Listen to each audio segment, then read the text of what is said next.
सबसे पहले स्टार्ट करते हैं साउथ अफ्रीका ए और भारत ए के मध्य जो खेला गया दूसरा अनऑफिशियल मुकाबला साउथ अफ्रीका की जीत के साथ खत्म हो गया। साउथ अफ्रीका ने यह मुकाबला भारत को 5 विकेट से हरा दिया है।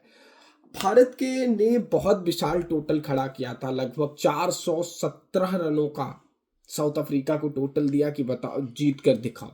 साउथ अफ्रीका ने अपनी शानदार बैटिंग से भारत को यह मुकाबला पछाड़ दिया। भारत ने इस पारी में बताया पहले बैटिंग करी और 255 रन लगाए। एक समय भारत का स्कोर 120 रन पे 6-7 विकेट गिर गए थे। इसके बाद ऋषभ पंत, हारिश, ध्रुव जुरैल और कुलदीप यादव के कुछ और मोहम्मद सिराज की शानदार बैटिंग के बदले हम 255 तक पहुंचे, लेकिन हमने साउथ अफ्रीका को मात्र 221 रनों पर समेटकर 34 रन की महत्वपूर्ण बढ़त ले ली। तीसरे दिन का खेल समाप्त होने तक भारत ने 382 पे 7 पे पारी को घोषित किया।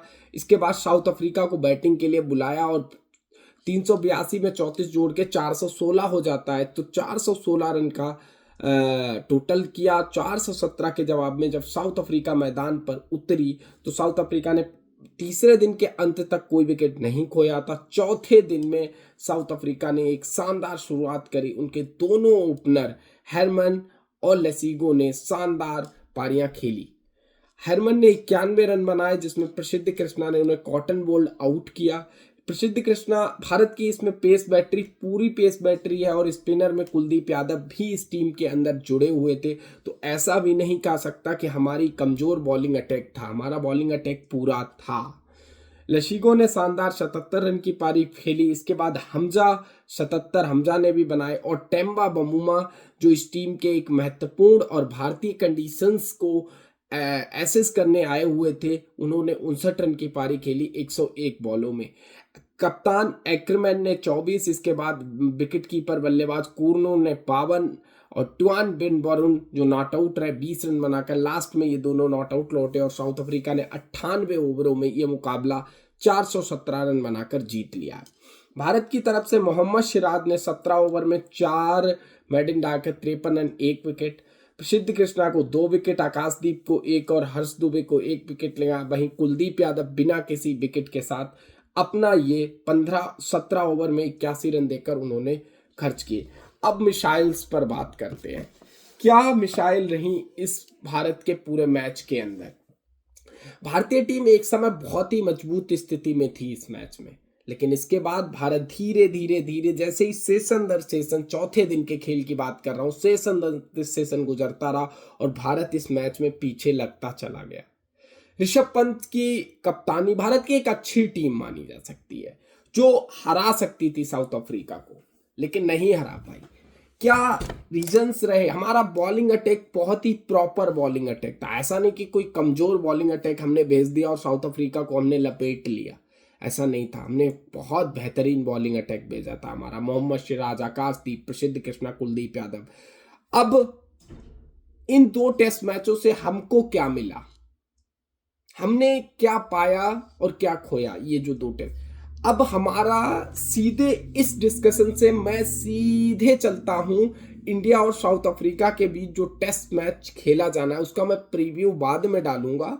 इससे पहले उस पर थोड़ा हॉट टॉपिक बनाकर बात कर लेता हूं। बात ऐसे कर लेता हूं कि जो टेस्ट मैच खेला जाना है वो टेस्ट मैच कोई छोटा मोटा टेस्ट मैच नहीं है। WTC साइकिल के अंदर टेस्ट मैच आएगा। डर अब क्यों लग रहा है, हर भारतीय फैन को डर लग रहा है। अगर वो क्रिकेट को अच्छे से कवर कर रहा है तो उसको डर लगना लाजमी है। ऐसे क्योंकि क्या हुआ कि आपका ने 416 रन चेज करा दिया। आपकी बॉलिंग अटैक पूरा था और बॉलिंग अटैक ने वो चेज करा दिया। दिल अभी भी नहीं मानता कि नहीं मोहम्मद सिराज, प्रसिद्ध कृष्णा, आकाशदीप, किसकी कमी थी, बुमराह की कमी थी इस अटैक में। तो फिर पॉइंट क्या फिर न्यूजीलैंड वाला हाल हो जाएगा, हम फिर 2-0 से हार जाएंगे। ऐसा नहीं है। हमारे पास अच्छी अटैक, कभी कभी क्या होता है पिच कंडीशंस ऐसी हो जाती हैं जो आपके बॉलर्स को मदद नहीं कर रही होती हैं। हमारा जो पहला टेस्ट मैच जो 14 नवंबर को खेला जाना वो कोलकाता में खेला जाएगा। कोलकाता का मैदान सीधा मैदान नहीं है, वहां पे थोड़ा स्विंग और सीम मिलता है। और बाद में जाकर मेरे हिसाब से एक ऐसा विकेट बनाना चाहिए कि पहले 2 दिन एक बल्लेबाजों के लिए एकदम स्वर्ग हो, इसके बाद तीसरे दिन थोड़ा स्पिन होना शुरू हो सुबह से, चौथे पांचवें दिन स्पिन ही स्पिन हो उस विकेट के अंदर, और चौथी पारी में जो खेलने आए, चाहे वो इंडिया हो या साउथ अफ्रीका हो, सिर्फ टैलेंटेड बल्लेबाज ही खेल सकें उस मैदान में। मतलब दोनों को फेयर चांस मिलने चाहिए। ऐसा नहीं कि भारत हड़बड़ा जाए और ये है स्पिनिंग विकेट बना दे, टर्निंग ट्रैक बना दे, मुझे ये चीज़ नहीं पसंद है। मैं पाकिस्तानियों की तरह नहीं सोचता हूँ कि हाँ मुझे जीतना है, ऐसा नहीं है। क्रिकेट एक ऐसा गेम है जिसमें हर किसी को फेयर चांस मिलना चाहिए। तो भारत और साउथ अफ्रीका के बीच का प्रीव्यू तो अभी नहीं, लेकिन इससे जिन लोगों को डर लग रहा था, टेस्ट श्रृंखला 14 नवंबर से शुरू होगी और हमारा जो प्लेइंग 11 का मसला मिसाइल्स है, थोड़ा सा मैं ज़्यादा बड़ा वीडियो नहीं बनाने वाला हूँ, थोड़ा सा उस पर डिस्कशन करेंगे कि प्लेइंग 11 में क्या हो सकता है, कौन हो सकता है, किसकी जगह किसको लाया जा सकता है। हो सकता है यार, देखो ऐसी बात नहीं है, हम गिल की कप्तानी में 5 टेस्ट मैच खेले, इंग्लैंड में हम 2 जीते 2 हारे, इसके बाद एक हमारा टेस्ट ड्रा रहा, इसके बाद 2 वेस्ट इंडीज के खिलाफ हम टेस्ट मैच जीते और दोनों होम टेस्ट मैच जीते। थोड़ा भारत के WTC साइकिल पर नजर डालें तो भारत के ये 2 टेस्ट मैच साउथ अफ्रीका पे के हैं, इसके बाद भारत के न्यूजीलैंड के साथ 2 टेस्ट मैच न्यूजीलैंड में है जो अबे सीरीज हो जाएगी भारत की। एक और भारत की अबे सीरीज है जो श्रीलंका के साथ श्रीलंका में है, एशियन कंडीशंस में है तो कोई दिक्कत नहीं है भारत के लिए। और इसके बाद एक भारत की सबसे बड़ी सीरीज जो 5 मैचों की सीरीज है, वाटर गावस्कर ट्रॉफी, अगले साल जनवरी फरवरी में खेली जाएगी ऑस्ट्रेलिया के साथ। तो वो एक बड़ी सीरीज है भारत के लिए जो 2026 के अंत में शुरू होगी और 27 में उसमें फैसला होगा कि भारत फाइनल में होगा या नहीं होगा। तो अभी भी भारत के पास एक पूरा साल बचा हुआ है, अपनी टेस्ट परफॉर्मेंस को सुधारो जिससे वाटर गावस्कर ट्रॉफी में आप 1 मैच जीतो 2 मैच जीतो और आपके घर में वो मैचेस हैं, ऐसा भी नहीं कि आप सारे मैच हार जाओगे। तो ये पॉइंट हो गया। तो प्लेइंग 11 क्या हो सकती है, देखो इस पूरे जो इंडिया ए और साउथ अफ्रीका ए के बीच जो सीरीज हुई, इसमें एक पॉजिटिव पॉइंट भारत के पास आया, वो पॉजिटिव पॉइंट आया ध्रुव जुरैल। ध्रुव जुरैल मैंने शॉर्ट वीडियो बनाकर भी डाला है आप लोगों के लिए, आप लोग जरूर उस वीडियो को भी देखें। ध्रुव जुरैल ने इस दोनों पारियों में शतक बनाया और जिस तरीके का वो टैलेंटेड बल्लेबाज है उसने दिखाया है खुद को। इंग्लैंड वेस्ट इंडीज के खिलाफ भी शतक लगाकर एक दहाड़ लगाई है ध्रुव जुरैल ने। पिछली होम सीरीज में ध्रुव जुरैल ने इंग्लैंड के खिलाफ भारत को 1 से 2 मैच बचाकर दिए हैं। तो भारत के लिए ध्रुव जुरैल बहुत ही बड़ी एक जीत की तरह माना जा रहा है और मेरे हिसाब से ध्रुव जुरैल इस प्लेइंग 11 में फिट होना चाहिए। लेकिन आप लोगों के दिमाग में सवाल गूंज रहा होगा कि ऋषभ पंत के आ जाने से ध्रुव जुरैल का तो जगह बनना मुश्किल है। नहीं, ऐसा नहीं है। ध्रुव जुरैल प्रॉपर विकेट कीपर नहीं खेलना चाहिए। ध्रुव जुरैल जिस तरीके का टैलेंटेड बल्लेबाज है वो प्रॉपर बल्लेबाज के रूप में खेलना चाहिए, as a wicket keeper batsman नहीं।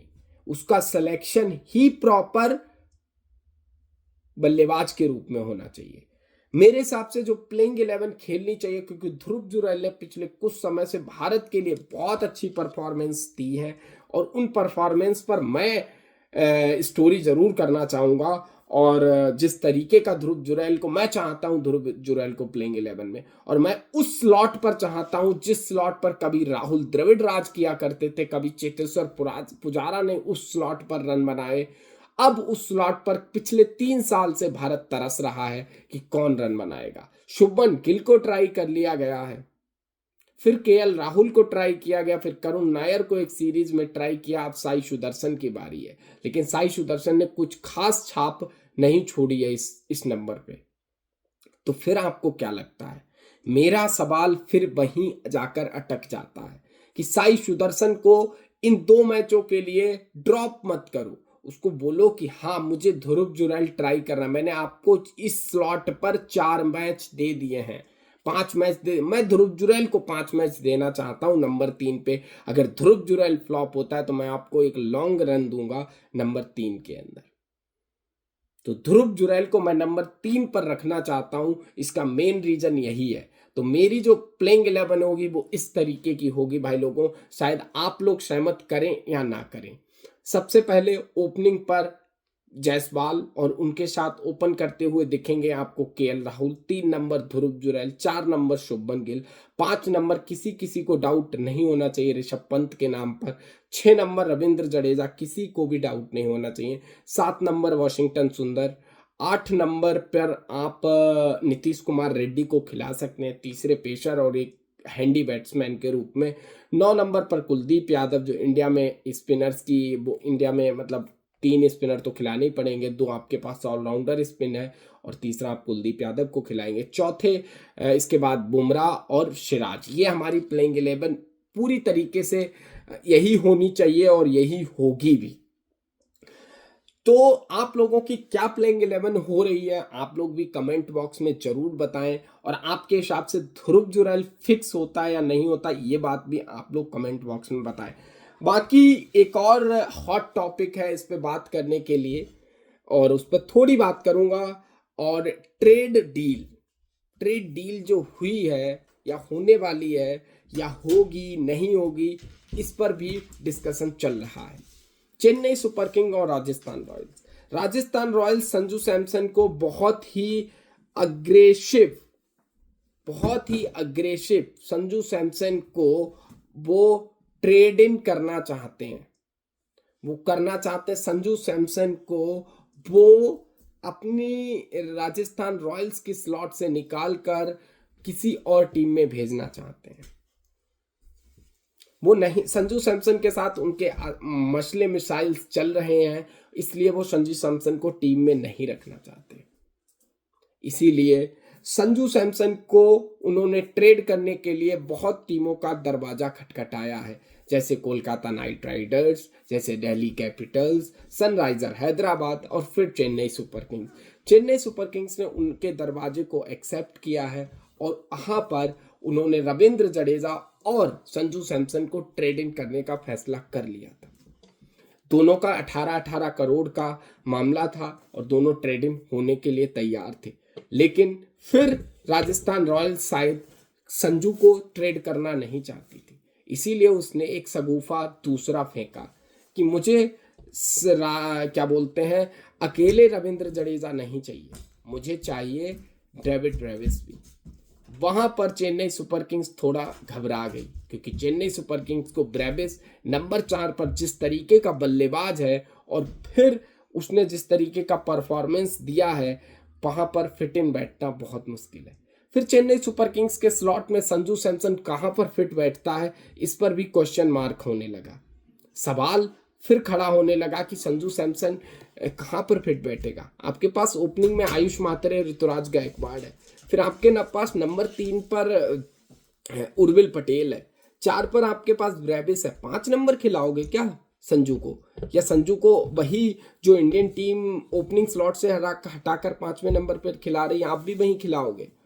तो ये सवाल उठ रहे हैं, ये सवाल खड़े हो रहे हैं। वहीं राजस्थान रॉयल्स को तो जरूरत है ना रविंद्र जडेजा की, क्योंकि उनके पास अश्विन के जाने के बाद उनको कोई ऐसा स्पिनर चाहिए जो हैंडी बैट कर सके, जो थोड़े 10, 20, 50 रन 10-12 बॉलों में बना सके, इस तरीके के उनको जरूरत है। इसीलिए उन्होंने इस तरीके की ट्रेड करना चाहा, लेकिन उन्होंने दिल्ली से स्टब्स को पकड़ा है, कोलकाता से वो किसी और को चाहते हैं, मतलब वो संजू सैमसन को बाहर फेंकना चाहते हैं। यार जो एलएसजी ने किया था कि केएल राहुल को रिलीज कर दिया था, उसी तरीके का काम कर दो ना, संजू सैमसन को रिलीज कर दो, जाने दो संजू सैमसन को, क्या बोलते हैं, ऑक्शन में देखें, जिसका दम होगा, जिसके पास पर्स होगी वो ले लेगा। तो ये चीज होगी, 14 तारीख को पता चल जाएगा, रिटेंशन विंडो खत्म हो जाएगी, आपकी ये वाली ट्रेड विंडो चलती रहेगी लेकिन रिटेंशन वाली खत्म हो जाएगी। तो भाई लोगों, ट्रेडिंग पे मैंने पूरा बता दिया है कि ट्रेड कैसे हो रही, क्या हो रही और क्या, इस पर और भी बहुत चीज तो मैं शॉर्ट्स बनाकर आप लोगों तक पहुंचा दूंगा। एक और डेवलपमेंट हुई है क्रिकेट में, और वो डेवलपमेंट हुई है हांगकांग सुपर सीरीज, जो आईसीसी से नहीं है भाई लोगों। एक इसमें करप्शन का भी बहुत मामला होता है हांगकांग सुपर सीरीज में, और उसमें हमारे पड़ोस के देश में पोर्की एक कंट्री है, पोर्की मतलब पोर्की नहीं, पाकिस्तान मान लो, चलो पोर्कियों उन्होंने जीत लिया भाई। लोग बहुत खुश हैं, उनके प्राइम मिनिस्टर खुश हैं, उनकी कंट्री में परेड की तैयारी चल रही है और पूरा लाहौर सज चुका है उनके अपने वेलकम करने के लिए चैंपियन खिलाड़ियों का। और शायद ये सीरीज उनके लिए बहुत महत्वपूर्ण है, शायद ये सीरीज जीतकर पाकिस्तान क्रिकेट में बहुत बड़ा एकदम आंदोलन हो जाए, पाकिस्तान एक बहुत बड़े ऊपर लेवल के क्रिकेटर प्रदू डेवलप करने लगे।